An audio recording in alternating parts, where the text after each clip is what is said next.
Paris Radio Show. Audio, musique, podcast. Bonjour à toutes et à tous, bienvenue à cette table ronde où on va donc parler de comment habiller son podcast correctement. Donc d'emblée, moi j'avais envie qu'on s'interroge un peu sur les termes de ce débat qui m'ont moi personnellement interpellée au départ.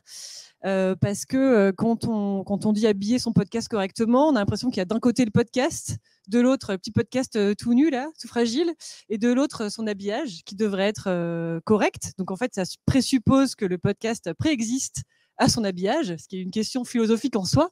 Voilà, donc on va s'interroger. Donc voilà, moi je pense que la question qui est derrière ça, j'imagine que c'est plutôt la réalisation, voilà, et puis la place de la réalisation dans le podcast versus l'écriture. On va parler de musique aussi, et on va parler de sound design. Et donc pour ça, je suis bien accompagnée avec des gens de talent. Méry Royer, pour commencer, autrice, productrice, en partenariat avec Ilham Mad. Bonjour. Bonjour. Donc parmi tes nombreuses prods, on peut citer Flicopolis, le livreur de cocaïne, Fille de lutte, que tu as produit pour Spotify. Ouais. Tu as bossé beaucoup avec Arte Radio. Enfin, moi, je t'ai connu comme ça, en tout cas. Spotify, Bababam, un peu Louis Média, beaucoup même. Oui. Voilà. Et moi, je te connais surtout comme quelqu'un qui est super pour découvrir des histoires et des personnages de fous. Merci. Ça te va comme Ouais, présentation? c'est charmé, voilà, je suis charmée. Alors, à mes côtés aussi, David Federman. Donc, toi, tu es compositeur de musique, producteur, réalisateur et auteur de podcasts. Un peu homme orchestre, en fait. Oui, et ancienne Radio France, c'est important de le souligner. Bébé Radio France. Alors, c'est une anecdote, mais je croisais là sur le parvis de la scène musicale un cycliste habillé en festina qui m'a dit: David, j'ai mis du temps à le reconnaître, c'était un ancien de Radio France qui se demandait ce que je faisais ici. Donc, je suis tatoué à vie pour Radio France. D'accord. C'est une grande famille. Oui, oui. Et je Voilà. réponds à toutes les casquettes que tu as données là. Très bien. Donc, tu vois, c'est ce que j'avais écrit. Parmi tes crêtes, donc tu es issu de la grande famille Radio France. Tu as beaucoup travaillé pour la BNF. On va écouter quelques extraits tout à l'heure. Et tu travailles aussi pour différentes institutions et marques. Tu fais des podcasts pour Le Figaro, pour d'autres marques de voitures, j'ai vu. Voilà. Est-ce que j'ai oublié quelque chose? Tu continues à faire beaucoup de musique, j'imagine? Je fais aussi... Alors, j'ai une partie de mon activité qui est aussi la composition de musique originale pour le documentaire et maintenant le cinéma aussi. Et en fait, à mon avis, comme Théo, je fais le lien entre la composition originale, la radio, qui pour moi est un même mouvement. Donc, la moindre des choses, c'est d'habiller nous-mêmes nos podcasts avec notre propre musique, mais on en parlera. Ouais, on va en reparler. Aisément, l'écriture radiophonique, c'est déjà de la musique. Donc, Théo, tu l'as introduit. Toi, tu es connu comme le loup blanc, comme réalisateur et compositeur pour le podcast depuis pas mal de temps. Hein? Un loup gentil. Un loup gentil. Tu as beaucoup travaillé avec Julien Cernobori pour Super Héros, pour Cerno, dont tu as composé les musiques. Tu as fait pas mal des génériques des podcasts historiques de Binge Audio aussi. Tu as travaillé pour L'équipe, podcast sur les grands explorateurs. Puis un magnifique documentaire pour la Maison des Femmes qu'on a fait ensemble. Voilà. Donc, tu es aussi auteur, et ça, on le sait moins. Tout à fait, auteur de documentaires. Ça a été un petit peu mon terrain pratique d'exercice personnel que j'expose sur le podcast Jardin d'hiver, au pluriel, d'hiver comme diverses choses. Et petit à petit, le profil d'auteur s'accompagne dans le terrain un peu plus professionnel, en effet. Ouais, on a l'impression que voilà, de plus en plus, tu vas agir, opérer comme co-auteur, en tout cas, ou auteur sur tes projets. Donc, on va en reparler aussi de ce côté un peu multitâche. Pour commencer, j'avais une question simple. J'ai un peu commencé à introduire pour toi, les Méry. Je me demandais en fait si le podcast préexistait à son habillage, parce qu'en fait, un film non réalisé, c'est pas un film, c'est un scénario. Un podcast non réalisé, je ne sais pas si c'est déjà un podcast. Donc peut-être questionner un peu cette question entre l'écriture et la réalisation. Méry, je voulais demander, toi qui es autrice, pour toi, c'est quoi, quelle distinction tu ferais entre écriture et réalisation? Est-ce que tu en fais une déjà? Est-ce que tu les dissocies? Je sais pas, je crois que je me suis jamais posé cette question, donc super question. Je crois que je suis déjà dans le process de... Enfin, quand tu écris une idée d'un podcast, tu es déjà en train de te projeter, en train de l'enregistrer. En fait, ça commence à partir du moment où tu as... Et puis d'ailleurs, est-ce qu'on écrit un podcast ou est-ce qu'on rencontre quelqu'un qui est incroyable et qu'on a envie d'amener sur du son? J'ai l'impression que c'est toujours un dialogue. En fait, c'est le dialogue que tu as avec ton invité et puis après, le dialogue que tu vas avoir avec les gens avec qui tu vas travailler qui vont réussir à amener plus loin l'idée que tu t'étais faite de qu'est-ce que ce programme, à quoi il pourrait ressembler. Mais en vrai, moi, j'ai beaucoup travaillé avec Théo, donc je suis un peu, évidemment, je vais le saucer à fond parce que je n'avais jamais rencontré un réalisateur qui réussissait à amener plus loin ce que j'avais imaginé. Mais c'est ça qui est chouette dans les rencontres. C'est d'ailleurs comme un interview, tu projettes plein de trucs sur la personne que tu vas interviewer et finalement, c'est dans les silences, dans les attentes, dans les détours que la personne va prendre que l'histoire va se raconter. Donc, je crois que pour moi, le podcast, il existe à partir du moment où j'y pense. Il est dans ma tête, il existe déjà. Et puis après, il se construit, il se fabrique avec la personne que tu interviews et le réalisateur ou la réalisatrice avec qui tu vas travailler c'est un truc de confiance. Il va l'amener encore plus loin. Théo, je lui ai envoyé des bouts à bout. J'étais paumée. Je me disais, ça n'a pas de sens. Qu'est-ce que je fais? Je suis paumée dans mes rushs et tout. Et puis, il me renvoyait quelque chose. Je ne m'y attendais même pas. Genre, c'était au-delà de mes espérances. Donc, et j'ai eu d'autres expériences de réalisation où carrément, j'ai l'impression que le réal, comme s'il avait pissé sur mes bandes. Genre, il est venu marquer son territoire et c'est nul. Tu vois? Enfin, donc, c'est vraiment très subtil et c'est un truc de confiance. Si tu n'es pas en confiance, je crois que ça ne marche pas. Je voulais qu'on écoute un extrait de Flicopolis qui date de 2016, mais qui, pour moi, a marqué un peu l'histoire du podcast. Parce qu'il y a eu quand même beaucoup d'écoutes. Je ne sais pas si tu as les chiffres, mais il a notamment été beaucoup écouté sur YouTube. Oui. J'ai l'impression que ça a réussi à toucher une cible qui n'écoutait pas de podcast à l'époque. Et Flicopolis, c'est d'abord une histoire ultra forte. J'imagine la rencontre avec un personnage aussi qui t'a donné envie de faire du podcast, voilà, qui s'est réalisé dans ta tête. Et voilà, je trouve ça intéressant parce que pour le coup, c'est une voix très forte et j'aurais voulu qu'on écoute et ensuite que tu nous racontes comment tu avais travaillé sur l'habillage avec Arte Radio et Samuel Hirsch à l'époque. Trop cool. C'est pas celui-là. La bibliothèque. C'est pas celui-là du tout. C'est le numéro 1. C'est pas très grave, mais super. Flicopolis, il est génial, il a une voix hyper sexy. Il est. J'essaye de combler les blancs, c'est pas du tout, faut pas que je fasse ça. Chloé, pas. En plus, elle s'est énervée. Ouais.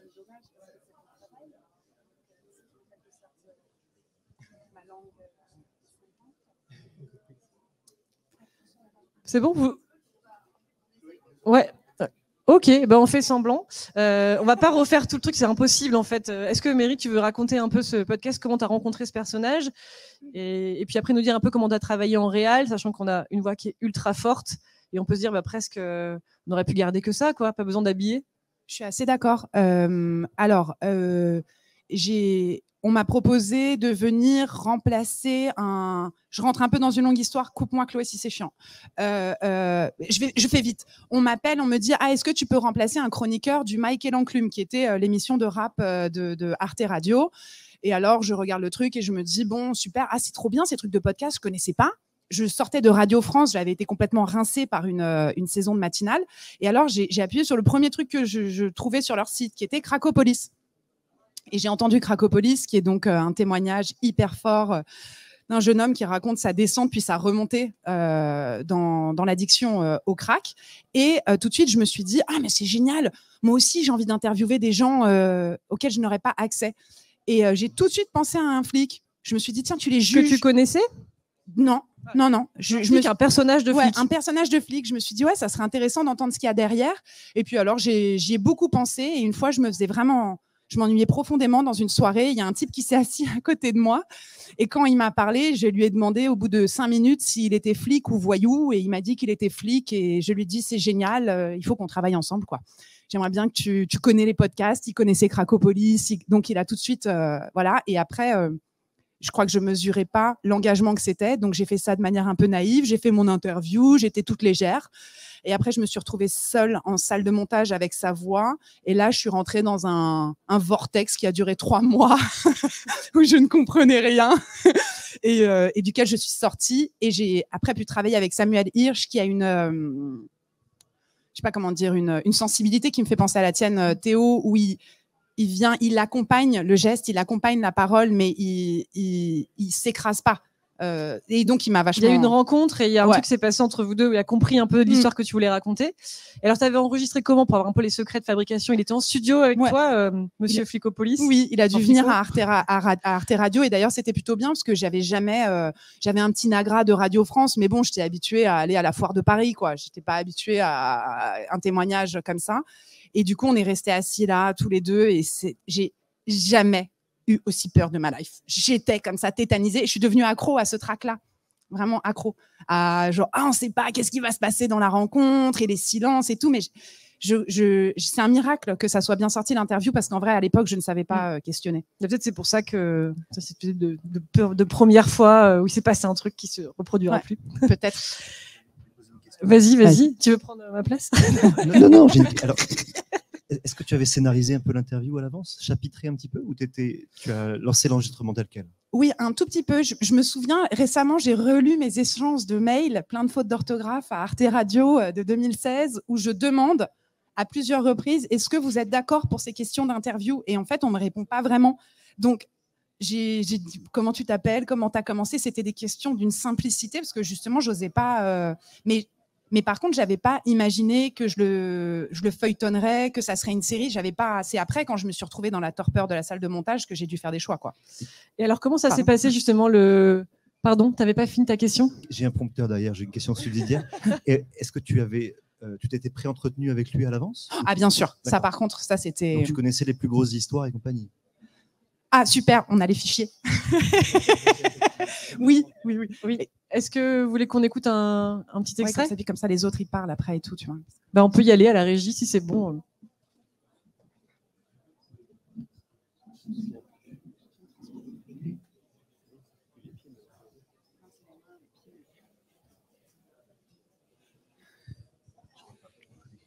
Ça marche toujours pas? Bon, c'est un running gag en fait pendant toute la conférence. Allez sur YouTube, cliquez sur... Et du coup, c'est bien parce que ça crée du désir, quoi. C'est-à-dire que quel est ce fichier qu'on n'arrive pas à lire? Donc, comment ça s'est passé, l'habillage? Et parce que bon, toi, t'as fait ton interview, tu savais pas trop quelle forme ça allait prendre, tu t'es retrouvé en salle de montage. Ah, il a ça. Vas-y. Voilà. Est-ce que c'est toi qui as fait un premier découpage toute seule? À quel moment est intervenu le réal? Et comment ça s'est passé? C'est particulier de travailler chez Arte Radio, donc tu as une grande liberté. Mais dans cette grande liberté, c'est un peu aussi genre t'es tout seul dans l'océan de tes rushs, quoi. Donc en gros, j'avais le droit à peu près à une audience tous les 10 jours avec Sylvain Gir qui venait écouter et qui, en fonction de ce qu'il entendait, mettait sur pause ou restait ou trouvait ça bien et tout. Mais j'ai vraiment essayé de construire au plus proche de ce que ça donnerait, quoi, sans la musique. Mais je me souviens que j'étais partie en tournée avec ce policier. Donc, j'avais aussi des sons d'ambiance, des choses. Donc, j'ai essayé de faire des petits trucs. Et c'est quand je me suis retrouvée en studio après, une fois que tout a été validé par Sylvain Gir, j'ai été en studio avec Samuel Hirsch. Et là, il m'a montré comment on faisait des faders, des petits trucs comme ça, des trucs que je ne connaissais pas. Explique pour les gens qui ne savent pas ce que c'est un fader. Je vais vous l'expliquer comme je le comprends encore. C'est comme ça. On demandera après aux spécialistes. On a quand même deux autour de la table. Crossfade. Voilà, ça c'est ma cam. Crossfade, voilà. On verra après avec les... Et ensuite, en fait, Samuel m'a mis tellement en confiance, il a tellement valorisé cette parole qui était rare et tout. Et il a été très sincère. Il m'a dit, pour faire ma musique, j'ai besoin d'être seule. Mais comme j'avais déjà été seule 3 mois en salle de montage, j'avais capté que c'est pas un travail d'équipe. C'est un travail d'équipe, mais c'est solitaire mais solidaire, faire du podcast, quoi. Donc, il m'a un peu truqué, nettoyé mes faders et tout. Et puis après, je l'ai laissé, roule ma poule. Donc, il n'est pas du tout intervenu sur le contenu. C'est-à-dire le rythme, c'est toi qui l'avais mis. Ouais. Voilà. Et donc, l'habillage de ce podcast-là, c'est de la musique. Et c'est Samuel qui a tout fait. Ok. De la musique originale. Très, très bien, ouais. Étouffée, sourde et inquiétante. Oui. Étouffée, sourde et inquiétante. Puisqu'on n'entendra pas. L'extrait qu'on allait jouer, si jamais on ne le joue pas, je vous le décris peut-être. C'est le premier épisode de Flicopolis. Oui. Tu l'as en tête? Je l'ai encore écouté ce matin. Vas-y. Le truc, c'est qu'on a ce flic qui raconte son histoire, qui raconte un épisode concret d'une intervention. Et en fait, le discours est segmenté avec des plages de silence de 5-10 secondes.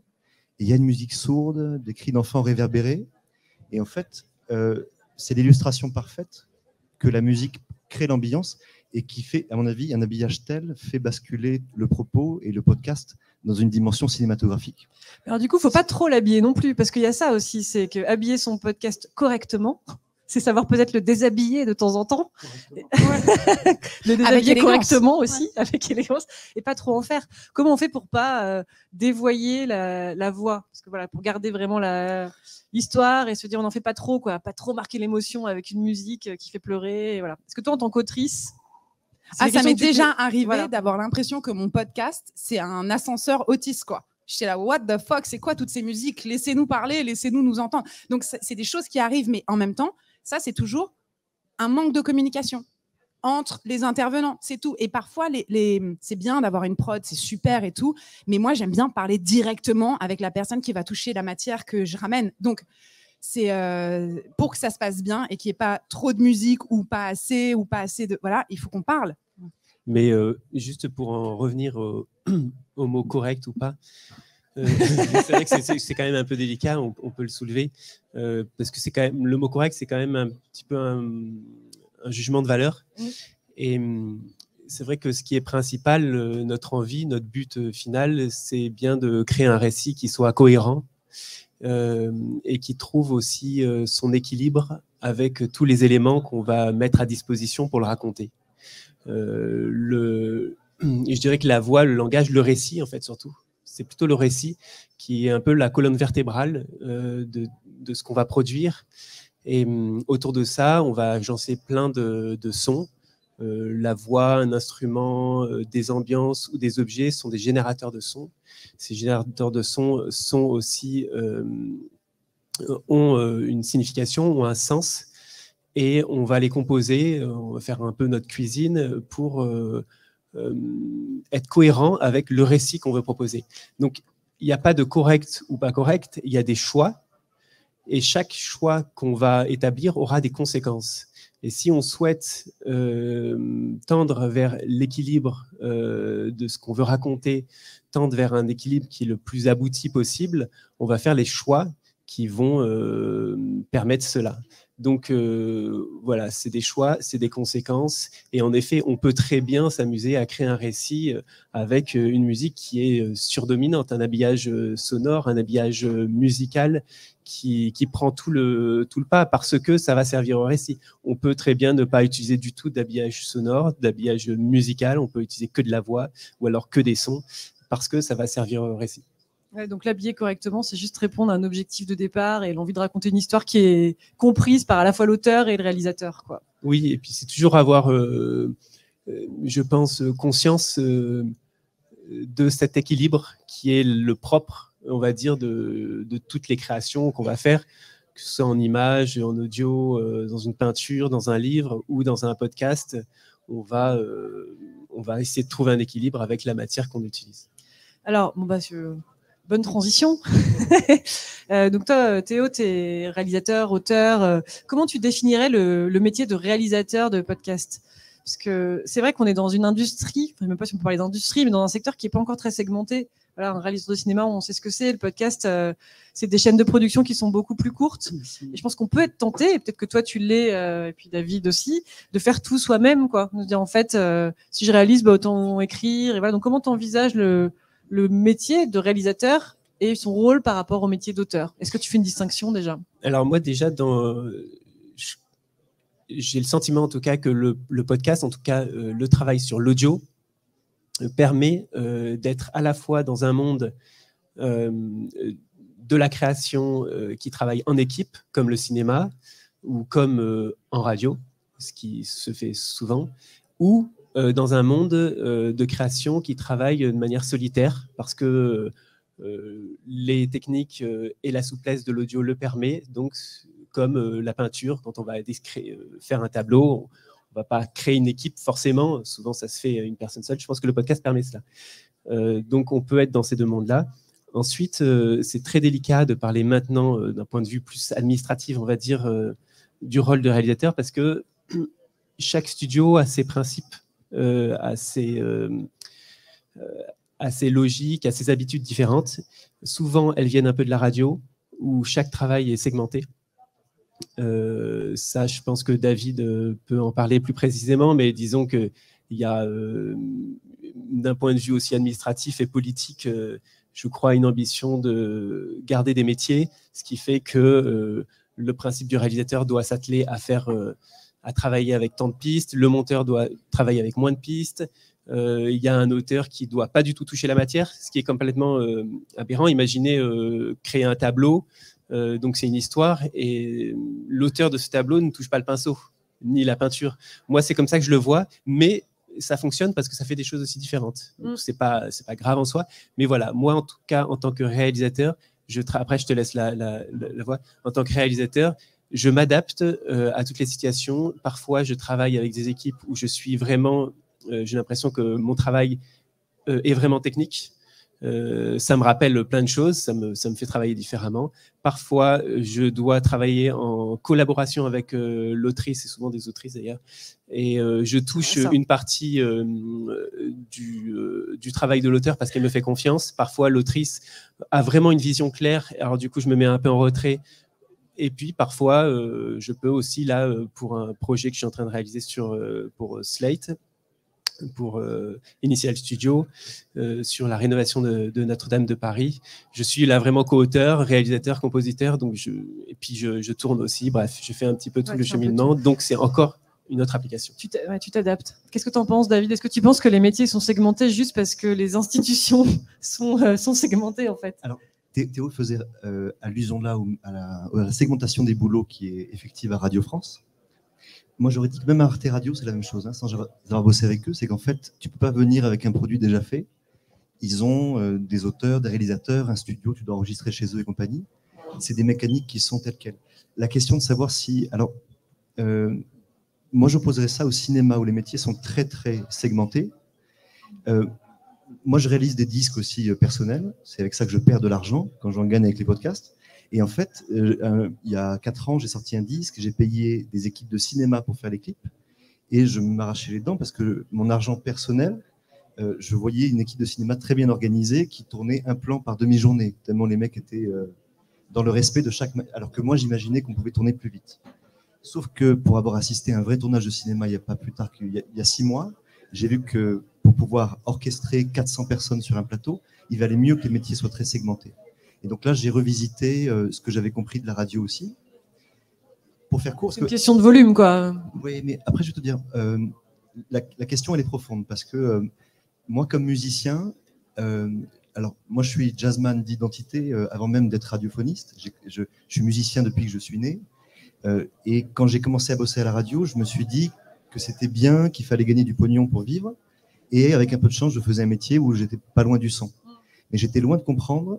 Et j'ai pas saisi à quel point le langage radiophonique et la façon de raconter des histoires allaient nourrir ma façon de faire des disques.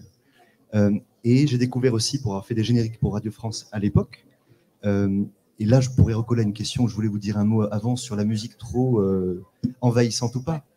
Bref, je termine sur le lien entre la radio, c'est qu'en fait en bossant à la radio, j'ai bossé 8 ans là-bas ou 9 ans là-bas, avec beaucoup d'émissions. J'ai bossé pour France Culture, France Inter, les émissions du matin news, les émissions littéraires de la nuit, quand il y avait encore de la radio la nuit, la belle époque. Et en fait, le rapport au silence, le rapport au rythme et la place de la musique là-dedans, pour moi, c'était un exhausteur de goût. J'ai capté là-bas comment le lien intime entre la musique et les mots, qui sont 2 choses qui sont inséparables pour moi. Donc, étant musicien et aussi auteur, donc j'écris moi les bobines, mais c'est pas par goût de travailler tout seul. J'adore le boulot d'équipe, surtout que depuis que j'ai quitté la radio, je me sens en dépression permanente puisque j'avais 5000 copains là-bas. J'ai plus personne, j'organise des déjeuners le midi. Si vous êtes libre la semaine prochaine, venez chez moi. Donc je dois combattre la solitude, c'est mon nouveau combat d'indépendant. Mais pourtant, tu fais tout seul. Alors pourquoi? Je fais pas tout seul. J'arrive maintenant, parce que j'augmente la voilure, à avoir plaisir à m'équiper et à m'équiper dans le sens monter des équipes, avec des auteurs, des co-musiciens aussi. J'enregistre beaucoup de musiciens, notamment pour les BO, pour avoir un côté cinématographique et organique. Je vous fais tout de suite la parenthèse avant de l'oublier sur la musique prenante ou pas. Au cinéma, parce que pour moi, il n'y a aucune différence entre la radio et le cinéma. Mes livres de chevet, moi, c'est des théories de scénario, de films. Je donne des cours au CIFAP, un centre de formation à Montreuil, avec des élèves intermittents des mecs qui ont, mec et nana, 35, 50 ans, des professionnels, qui viennent, comme le font les marques, j'imagine, quand elles toquent chez toi ou chez vous, en disant on veut faire un podcast. Ce qui est aussi, je ne vais pas dire con, mais aussi naïf que dire on veut faire une vidéo. On s'est réveillé ce matin, on veut faire une vidéo. Ils n'ont pas compris qu'il y avait un scénario à créer ou une idée, une mise en scène. Et que même dans le documentaire, puisque la radio est censée être un art de l'instant, Agnès Varda mettait tout en scène. Quand je dis elle mettait en scène, elle était capable d'anticiper que tel groupe, en rencontre avec un autre groupe dans ce lieu-là, allait pouvoir faire des étincelles. Il y a un documentaire se met en scène aussi. Hein. Donc moi, en tout cas, quand je tourne, je mets tout en scène, même quand c'est naturel. Et donc, c'est très cinématographique. Et le lien avec la musique, c'est qu'au cinéma, on parle de musique qui sont des thèmes principaux qu'on retient tous quand on pense à Indiana Jones. Pourtant, il y a de la musique tout le long du film qu'on appelle l'underscore, ce qui est composé sous la voix. Et le compositeur, quand il a du métier, il n'est pas trop en guerre avec le mixeur cinéma, il arrive à faire une musique qui est discrète, qui donne une atmosphère, mais qui prend jamais le pas sur les mots. Alors, tu parles de musique et je pense qu'une question que se posent beaucoup de gens qui produisent des podcasts ou veulent faire un podcast, c'est comment je choisis ma musique? Est-ce que je mets une musique de catalogue? Est-ce que je compose ma musique? Est-ce que pour toi c'est indispensable de composer ces musiques quand tu es réalisateur? Est-ce qu'on est obligé de travailler avec des musiques originales? Qu'est-ce que ça apporte? Moi, là j'ai fait un épisode pour Champollion, pour la BNF sur Champollion, un truc qui dure 25 minutes. Et j'ai eu grand plaisir à travailler avec la banque de son Sésame. Sésame qui est une musique. Tu fais de la pub. Oui, alors, moi je travaille pour eux aussi comme tous mes stock shots, toutes mes musiques. C'est vrai, oui. Ouais. Mais tu me diras où? Parce que je bosse sous pseudo sur ce catalogue-là. Ah bon, alors faut ça. Bon, peut-être. Tu connais son pseudo? Sésame, il y a plein d'autres banques.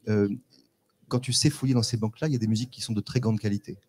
Le problème, c'est que pour moi, ce qu'il faut signer absolument, c'est la musique d'identité, en tout cas du début. C'est le générique qu'on a entendu 8 fois là, parce qu'on n'arrivait pas à passer voilà, qui est le générique du podcast de la BNF. Ça, c'est la signature de la BNF. La signature, ok. Et derrière, il y a le générique qu'on n'a pas entendu du coup. Non, pardon. pas encore. Tu vois, j'ai retenu que la signature. Donc, si tu veux, moi, je suis moi-même utilisateur de musique d'illustration, pour pas dire de stock. Quand je vous dis ça, c'est pour que l'argumentation soit encore plus palpable derrière. Parce qu'en fait, c'est évident pour moi que c'est une aberration d'utiliser de la musique de stock quand c'est des choses qui sont signées ou des documentaires très racés, j'allais dire. Encore que, pour moi, dans mon Champollion, il y avait des voyages dans le temps, il y avait des voyages en Égypte, tout ça avec une lecture et c'était un récit de fiction. C'est ça, ouais, un truc que j'ai fait il n'y a pas longtemps. Et en fait, si tu veux, j'aurais passé, je pense, 3 mois à composer la musique. Oui, donc c'est super d'avoir des catalogues qui te bien. permettent de trouver des choses très précises. Mais toi, tu mixes les deux, donc. Du coup, ce que tu dis, c'est qu'il faut des musiques très propriétaires que tu composes. C'est ça. Voilà, pour signer une identité. Et ensuite, pour raconter tes histoires, tu utilises aussi des musiques d'illustration. C'est ça. En fait, si tu veux, souvent, je fais toute la musique. J'aurais du mal à imaginer le Flicopolis qui ne soit pas fait avec de la musique originale. On reconnaît la patte de Hirsch tout le long, en termes de musique. Ça veut dire qu'il joue de la basse. Oui. Ouais, c'est un super musicien, donc c'est ça aussi qui. Ouais. Mais après, je peux poser une question? Vas-y. En fait, waouh, dans quoi je m'embarque? Vas-y, c'est pas grave. En fait, c'est toujours le même truc. Tu disais oui, il faut qu'on puisse faire un équilibre entre des compositions qu'on fait nous-mêmes et des choses qu'on achète sur des banques de données. On a déjà eu, toi aussi, toi et moi, cette conversation et tout. C'est toujours une histoire de budget et de temps. En général, les choses qu'on nous commande, le client, il le veut pour avant-hier. Il n'a aucune notion de comment on construit un podcast, comment c'est.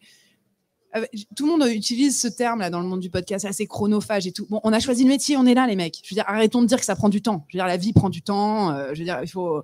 Voilà. Par contre, il faut peut-être avoir cette conversation avec les producteurs, les clients qui rêvent, comme tu disais tout à l'heure dans l'espace de formation ou d'école où tu travailles, les gens arrivent et disent je veux faire un podcast. Bon, bah, ok, combien de temps vous mettez pour faire un film? Un podcast, c'est un peu pareil, quoi. C'est un film sonore, donc ça prend du temps. Et si on avait plus de temps, on pourrait. Moi, j'adorais apprendre à faire du son, mais en fait, on peut pas être sur tous les fronts, quoi. Enfin. Je sais même pas c'est vrai qu'il y a souvent cette question-là du temps et de l'argent. Et moi, en tant que productrice, je suis confrontée souvent même tout le temps. Tout le temps, Mais, tous les jours. Et c'est vrai qu'il y a de la pédagogie à faire sur le C'est temps ton long. travail. Hein. C'est mon travail, effectivement. C'est le travail que j'ai choisi. Pardon, les gars. Du coup, ce que tu dis, c'est intéressant, c'est qu'habiller son podcast correctement, c'est aussi de prendre le temps de le faire. Voilà. Il y a Oui, et puis quelque de chose cet digérer la ordre-là. matière. Ouais.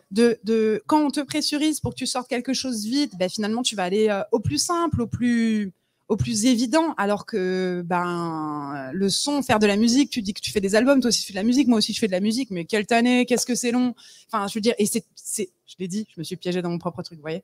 Il faut accepter ce truc de digestion, d'avoir le temps de réfléchir à ce qui a été dit, de voir comment on veut le magnifier et tout. Et à chaque fois, je me souviens quand j'étais plus jeune, je disais toujours, les gens du cinéma, ils ont des tenues sur les tournages, ils attendent que la fête de fin de tournage pour s'habiller bien. Et c'est un truc de ouf et tout. Mais maintenant, j'ai des amis, on est tous adultes, qui font des films, mais des 2-3 ans pour faire valider un scénario et tout. Enfin, eux, ils disent jamais que c'est long. Pour eux, c'est normal, c'est leur quotidien. Et en fait, ce temps-là, il est super important. Ça te permet d'avoir du recul aussi avec ce que tu as fabriqué. Voilà. Et des fois, il est plus long de chercher une musique dans une banque de sons plutôt que de la faire. Mais ça peut dépendre du réalisateur aussi, parce qu'il y a des réalisateurs de podcasts qui ne sont pas compositeurs eux-mêmes. Oui, Donc, oui, bien là, sûr. c'est parce que vous deux, vous êtes des Oui. modèles. Ah, les stars. Non. Ah bien bon, sûr. Est-ce que Je ça pensais existe de ma des gens pratique. qui ne font pas de musique, Oui, mais qui sont mais bien sûr. Mais du coup, Non. pardon. Mais juste pour en revenir sur l'utilisation des banques de sons ou de la création originale, en effet, comme le dit Mary, il y a plusieurs angles de vision. Il y a celui, je vais approcher un peu plus mon micro, il y a celui administratif, il y a aussi dans la pratique, il y a le temps qu'on a pour la création de notre podcast. Mais il n'y a pas... il y a toujours un but encore, pour revenir à ce que je disais tout à l'heure, il y a 15 minutes, de tendre vers cet équilibre, de trouver en fait la cohérence globale pour au mieux rendre service au récit. Et donc, à ce moment-là, si on prend notre temps pour la création musicale, on va pouvoir s'en approcher encore plus.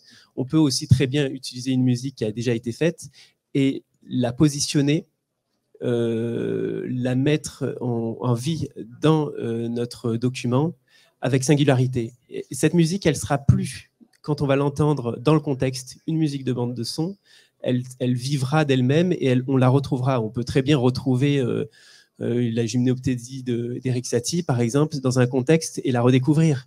C'est une. Ça nous arrive quotidiennement. Ça nous arrive. Ça, c'est peut-être un. Quand on appelle Pôle emploi, ouais.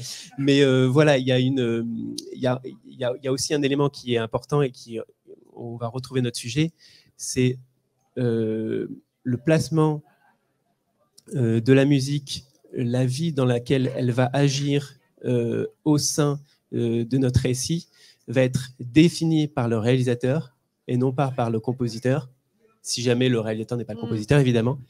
Et en fait, pour moi, ça, c'est de la composition musicale.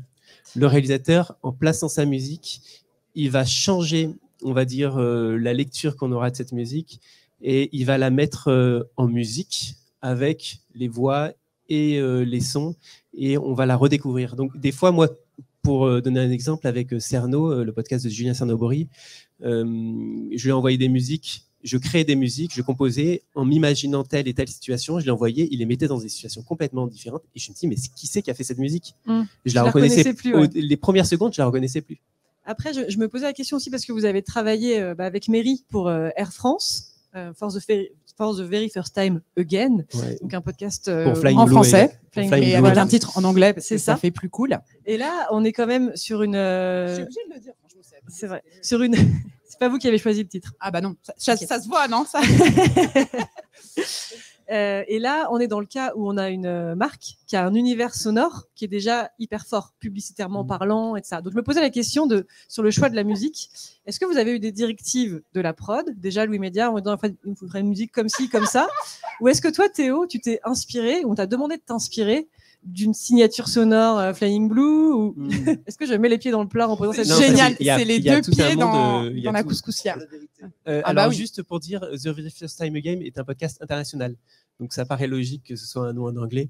Il est en version anglaise et en version française. Ouais, D'accord, je me Théo souviens Boulanger. parce que j'ai dû mettre. Ah oui, parce que c'est vrai, tu as fait des voice-overs parce que c'est un podcast en français mais avec un voice-over en anglais pour que ça soit vraiment pour que on soit proche des émotions. Non, mais ça fonctionne bien. Pour Ça qu'on fonctionne comprenne bien. vraiment ce qui... Mais ça fonctionne bien parce que Ça tu l'as fonctionne fait. bien. Parce que c'est Parce que- Théo qui l'a fait. Parce que tu as Non, travaillé non. pendant des heures. Et d'ailleurs, pendant ce podcast, moi, je vais le dire quand même. Donc, la production nous avait imposé une musique et Théo a refusé de la mettre. Voilà. Et donc, Je suis désolé, mais c'était pas moi qui l'avais composé. Non, mais Voilà. c'était une musique imposée par le client. C'est Non. intéressant parce que quand tu. Non, Par d'accord, Louis. c'est Et en par la fait, production. en effet, et ça, c'est aussi une grande question que moi je vais te poser, Chloé, mais on posera peut-être tout à l'heure. Mais c'est comment la production va. J'aime bien les silences, pardon. Qu'est-ce qu'on va. comment on va agir pour faire une demande musicale? Qu'est-ce qu'on va raconter au compositeur? Qu'est-ce qu'on va lui dire? Comment on va diriger? Voilà, c'est le mot que je cherchais. Ça, c'est assez compliqué. Je pense que beaucoup se posent cette question. Mais en effet, il y a une demande d'une composition du générique, qui est un petit peu la signature, on va dire, sonore du podcast, qui a été faite par un autre compositeur. Et en tant que réalisateur, je trouvais, bon, je n'étais pas le seul, que ça ne correspondait pas un petit peu à l'image qu'on souhaitait avoir pour ce podcast qui est un voyage d'une personne qui prend l'avion pour la première fois et qui part à Madrid. Et on l'a suivi pendant 4 jours, hein, pour situer. On a raconté une histoire de son bonheur, de ses premières expériences à l'hôtel, à l'avion, etc. Et donc, c'est quelque chose un petit peu, pour moi, qui recelait. C'est pas une histoire, c'est pas un témoignage, c'est du bonheur, c'est une aventure, c'est un ressenti, c'est l'émerveillement.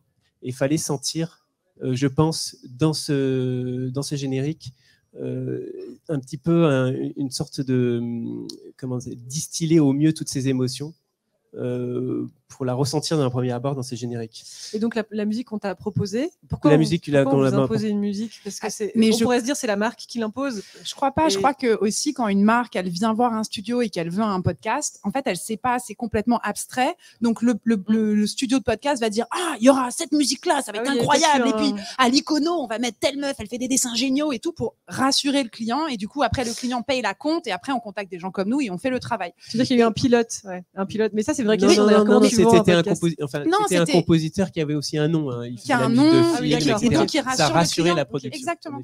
Ça, c'est de l'habillage aussi, de l'habillage de vente. Exactement, donc ils vendent un projet, ils font ça. Et après, surtout, ce qu'il y avait de assez génial, quand même, génial, genre Théo, on travaille, c'était pour avant-hier, on est là, on pense qu'à ça, on fait que ça, bref. Le truc, on arrive enfin à le livrer. Enfin, je dis on, mais en fait, c'est Théo qui fait tout, quoi. Et il envoie le truc. Et on me dit, Méry, est-ce que tu peux faire les crédits, s'il te plaît, en disant qu'un tel a fait la musique et tout? Et Théo répond très poliment dans la boucle, non, il n'y a pas la musique de ce mec-là, j'ai fait ma propre musique pour le générique. Et en fait, j'étais très très mal. Hein, moi, la production n'avait même pas entendu que c'était pas leur musique. Donc c'est vraiment dire à quel point ça avait été emmené loin, qu'on avait finalement réussi la mission. On avait fait le Koh-Lanta, on était sur les poteaux, c'était nous, quoi. Ça se passait. Mais grâce au contexte, ils ont eu l'impression que c'était leur musique dans un autre contexte. Exact. Ils ont eu le même truc que toi avec Cerno, mais c'est avec un truc qu'ils avaient payé, mais qu'ils n'ont pas utilisé. Quoi. David voulait intervenir. Oui. Pour clore le débat, pour transmettre à l'Assemblée vraiment une question essentielle sur le débat musique originale, musique d'illustration. Il arrive plein de fois dans des films hollywoodiens haut de gamme qu'il y ait des musiques additionnelles qui soient prises, parce que les mecs sur le banc de montage, dos au mur, ils viennent prendre une musique. Si c'est monté avec mélomanie, j'allais dire, si ce mot existe. Il existe. On la place, elle est faite dans un élan de musicien. Là où je veux en venir, c'est que pour moi, pour être très très radical, quand j'écoute un podcast dans ce milieu naissant qu'est le podcast maintenant, je scinde les productions haut de gamme des productions amateurs, rien qu'aux premières secondes du générique. Ça veut dire qu'en fait, c'est pas souvent les productions, quand on parlait de pédagogie avant, c'est qu'il faut transmettre aux marques qui viennent toquer en disant on veut un podcast, sans savoir ce que c'est, il faut leur transmettre un petit peu le goût de l'écriture documentaire et compagnie pour leur faire comprendre que plus il y aura du travail, plus ça va durer longtemps. C'est pas pour être sur un terrain syndical qui est nécessaire, de protection du métier, pour travailler de façon à l'aise quand la pub est tout le temps à 300 à l'heure. C'est pour que les gens comprennent que la radio, c'est pas juste un recorder qui tourne et que une production élaborée, elle se fait avec de l'écriture et compagnie. La musique originale, pour moi, c'est pas par souci de faire travailler mon corps de métier, puisque moi, quand je vous le dis, j'ai aucun problème à prendre de la musique d'illustration quand elle est choisie comme un bon DJ qui va faire danser 4000 personnes et qui sait comment. Alors moi, j'en ai voulu beaucoup dans ma vie au DJ parce qu'il jouait mes disques sans me déclarer la SACEM. Après, on a tous fait l'expérience de jouer des disques dans une soirée et de pas réussir à faire monter la sauce. Maintenant, je suis devenu bon moi là-dedans. Ça m'est jamais arrivé moi personnellement, mais Mais là, ce que je veux dire, c'est que pour moi, c'est un rapport francophone. Prenons les Anglais. Les Anglais, ça fait 40 ans que dès qu'ils font un documentaire sur les coccinelles, à la con, hein, très sympa, qui passera sur France 5, il y a un compositeur de musique originale. Il ne se pose pas la question, en fait. Hein. En France, dans la musique de documentaire que je fais, pour France 3, les boîtes de production, souvent les réalisateurs et les prods m'appellent parce que s'ils n'engagent pas un compositeur, ils n'ont pas droit au pognon du CNC. Donc les mecs engagent un compositeur et dans le contrat, c'est écrit noir sur blanc, il faut que tu acceptes de pouvoir cohabiter avec de la musique de stock, puisqu'on te le dit entre les lignes, on part du principe que tu vas faire une musique qui sera à côté de la plaque. Donc il y a très peu de considération pour le boulot. Mais ce que je veux dire, c'est qu'en fait, à Radio France, par exemple, à Arte Radio, les types ont compris instantanément, et j'imagine dans les productions aussi haut de gamme de la publicité, si tu engages un compositeur de musique originale, d'un seul coup, tu passes 10 paliers supplémentaires. Moi, je suis investi d'une mission divine aujourd'hui au nom de Théo aussi, qui ne sait pas de quoi je parle, qui est de vous communiquer en tout cas l'importance de la musique originale. Amen. Oui, mais vraiment, hein, parce que ça, c'est dans l'intérêt de tous. C'est oui. qu'en fait, ça serait impensable qu'un film hollywoodien utilise de la musique de stock. On prend le nom d'un compositeur parce que les mecs arrivent à sublimer l'image. En audio, c'est la même chose. On parle beaucoup de musique depuis le début. Ouais, moi, il y avait un truc, en fait, je voulais finir. On n'a pas parlé de sound design, on n'a pas parlé de bruitage. Et puis après, il y a une autre chose aussi qui, pour moi, fait partie de l'habillage. On en a un peu parlé, mais c'est le graphisme. Voilà, après, on n'a personne qui fait des illustrations de podcast autour de ces tables. Mais je voulais quand même avoir votre sentiment là-dessus parce que je pressens que vous avez déjà été frustré de produire un podcast, de ne pas choisir l'illustration et que ça ne représente pas un peu l'image que vous en faites. Parce que finalement, ça va être le premier point de contact des gens qui cherchent un podcast à écouter et on regarde quand même pas mal l'image. Et t'en parler, Mairie, pour la vente. Ouais. C'est compliqué aussi, effectivement, de vendre un podcast parce que tu n'as rien à faire écouter. Quand tu fais des pilotes, généralement, c'est pourri, donc ça dessert ton propos. Mais carrément. Donc, tu finis par faire une illustration. Donc, tu vends de l'audio en montrant de l'image. Et voilà, donc je voulais quand même qu'on finisse sur cette question de l'image et d'avoir, vous, votre sentiment là-dessus. Ouais. Si vous trouviez que c'était important. David, parce que moi, ça va être violent. Donc, Ah, mais j'allais dire, moi, je pense que vous êtes bien lotis tous les deux parce que les marques pour lesquelles vous avez travaillé, à mon avis, ont un goût pour. Moi, j'ai bossé. Alors, c'est délicat, mais de mieux se passer que nous. J'ai bossé j'ai fait une série pour Toyota. Sympa. Attends, et la série était pas mal. Hein. Bah oui, mais non, mais sympa. Ouais. Ça me plaît, moi. En fait, ce qui est bien en podcast, c'est que quand les marques internationales se sont payées une pub à 500 000 balles à la Champions League, quand les matchs commencent, hein, et à la mi-temps et compagnie, qu'ils ont payé du print, qu'ils se sont payés des joueurs. Le petit canard dernier né littéraire au coin de la salle, c'est le podcast, et ça coûte que 30 000 balles de faire une série, c'est rien pour eux. Et donc, ils acceptent de jouer le jeu.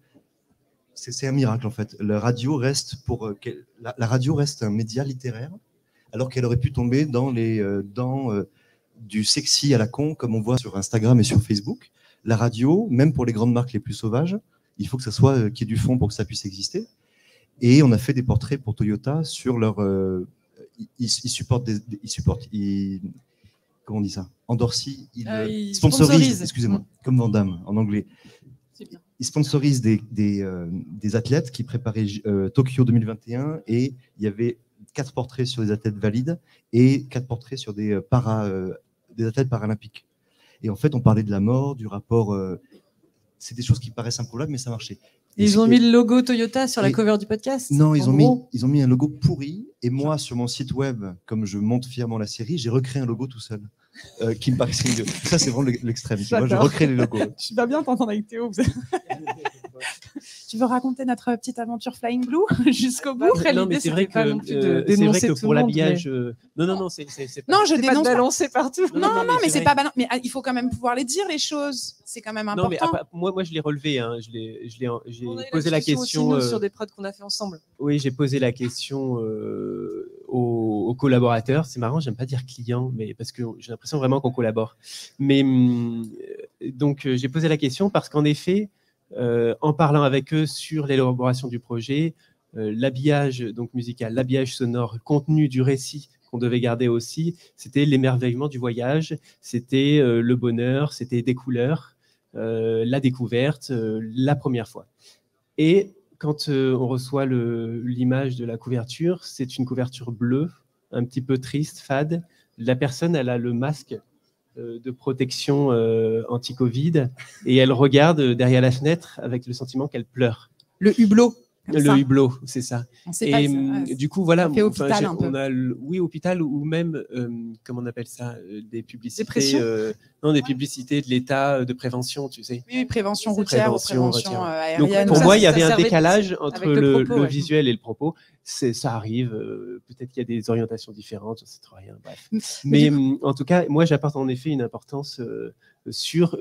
Encore une fois, sur comme je le disais tout à l'heure, tenir le récit jusqu'au bout et qu'il soit cohérent, l'image doit en faire partie parce que, en effet, c'est la première chose qu'on voit et c'est la possibilité que des personnes ne connaissent pas ce podcast vont cliquer sur le bouton. Parce qu'un podcast, contrairement à la radio, un podcast est d'abord visuel, ensuite sonore, puisque les gens ils vont cliquer sur des boutons. Donc en fait, habiller son podcast correctement, j'ai l'impression que ce soit la musique, le sound design ou l'image, c'est respecter le récit en fait et le propos de départ. C'est-à-dire que c'est pas des éléments séparés, mais que tout doit être cohérent. Il nous reste 2 minutes. Est-ce que vous avez un petit mot de la fin Moi, j'aurais dit pas respecter le récit, mais sublimer le récit. Le comprendre en fait, parce que j'ai l'impression que les moments où ça se passe mal, c'est qu'il y a une rencontre qui s'est pas faite. Il peut sublimer, mais après la sublimation, elle peut aussi se faire par le langage. Elle peut se faire et la musique en retrait. Mais en effet, oui. C'est sûr, oui. Et moi, c'est Chloé. Comment tu travailles avec les compositeurs? Est-ce que tu as une manière? Allez, on se met tous autour d'elle. Alors, non, mais c'est vrai, c'est une vraie question en tant que productrice. Comment tu vas faire pour chercher des compositeurs? Est-ce que tu vas trouver des personnalités différentes qui vont aller pour le podcast En fait, je dois quand même être au regret de dire que, comme le disait Mary, on a souvent des contraintes de budget et de temps qui font qu'on travaille beaucoup avec de la musique de catalogue. Après, ça va vraiment dépendre des projets. C'est-à-dire qu'on va pas mettre la même ambition dans la musique sur des talks hyper corpo, alors qui peuvent être très bien faits, mais voilà, où il n'y a pas une ambition artistique de folie. Et donc, c'est vraiment quand on va travailler sur du documentaire un peu plus immersif. Et moi, la plupart du temps, j'essaie de travailler avec des réalisateurs qui composent. Donc toi, des gens comme Samuel. Et voilà, j'ai jamais fait en fait de podcast où il y avait un compositeur qui était différent du réal. Parce que ce que j'aime beaucoup aussi, c'est réussir à, notamment dans les docus, à travailler la musique avec les sons du lieu. Ça me fascine. Je trouve que toi, tu fais ça hyper bien. Samuel le fait aussi hyper bien. Et je trouve que là, on arrive à avoir un truc qui sublime pour le coup vraiment le propos et puis qui a du sens, quoi. C'est vrai que moi, j'aime bien, j'essaie de convaincre en tout cas les collaborateurs de partir avec un micro stéréo. Je fais beaucoup de tournages. Donc partir avec l'autrice et on est dans une recherche d'expérience, de vie qu'on veut retransmettre. Et donc en effet, la musicalité, elle est sonore, elle est l'ambiance, elle est dans la rencontre, elle est créer un cadre aussi sur les personnes auxquelles on va tendre un micro pour que tout ça soit cohérent et tend vers cet équilibre dont je parlais tout à l'heure. J'aurais encore dit un petit mot encore. Je crois que on arrive à la fin, mais tant qu'on nous coupe pas, vas-y. L'importance du bruitage peut-être. On en parle là depuis 5 minutes, c'est que souvent, dans les demandes commerciales que je peux recevoir moi, les mecs me disent on va tourner en studio, on fait un talk. Et moi je dis si on fait un portrait du patron de LVMH, allons le tourner chez lui. Parce qu'en fait, la radio... Tu veux voir où habite Bernard Arnault, c'est ça? Déjà ça, oui. La radio, c'est du voyage en fait. C'est-à-dire que moi, je me pose... quand je réalise une émission, et quand j'écris un podcast, je ne pense pas que au récit, à ce qu'il va se dire. Je pense surtout à quel moment l'auditeur va décrocher. Et donc, j'ai un détecteur d'ennui qui ricoche toutes les 40 secondes. Ok, si j'ai une idée qui prend 1 minute 20 à donner, je trouve une rupture, je trouve un tricks radiophonique, une porte qui s'ouvre, un projecteur qui se met à tourner. J'envoie la deuxième partie de la réponse sur ce projecteur-là, que je fais résonner, et d'un seul coup, on se retrouve à blanc. L'auditeur a l'impression d'avoir vécu 3 parties quand c'est une seule et même réponse. Mais parce qu'en fait, comme tu dis Théo, c'est à mon avis une triangulaire comme ça, entre les mots, la musique, le bruitage, et le son stéréo, l'immersion. Il n'y a rien de plus vivant que la radio. Les écrans sont tout le temps des mises en abîme, des ersatz de la réalité. On voit chaque fois la couleur d'un médium, on reconnaît l'époque. Le drame avec le son depuis 40 ans, c'est qu'avec le digital, on ne peut plus dater les médiums. Je dis ça parce qu'avec la BNF, on fouille beaucoup dans les archives et on reconnaît les sons à leurs époques. Et bientôt, on ne pourra plus les dater. Bon, on peut déjà plus les dater, en fait. Une archive de 95, elle a la même couleur que maintenant. Le carbone 14, ça n'existe pas. Oui. Alors, ce qui est très drôle, c'est que... si, j'ai compris, oui. Voilà, donc le bruitage... Excusez-moi. C'était mon mot de la fin. Ok. Eh ben, merci beaucoup. Merci à vous de nous avoir écoutés. Je suis désolée, je ne sais pas s'il fallait laisser un temps pour les questions, mais si vous en avez, je pense que nos invités sont disponibles pour vous répondre. On est coupé. On a coupé que le tien, Mary. Je parle trop. C'est pas grave, je fais un autre talk après sur les droits d'auteur si vous voulez entendre des gens qui bavent. Venez. Ça sera acoustique. Pardon, j'arrête. J'ai pas fini quoi. Merci beaucoup. Merci.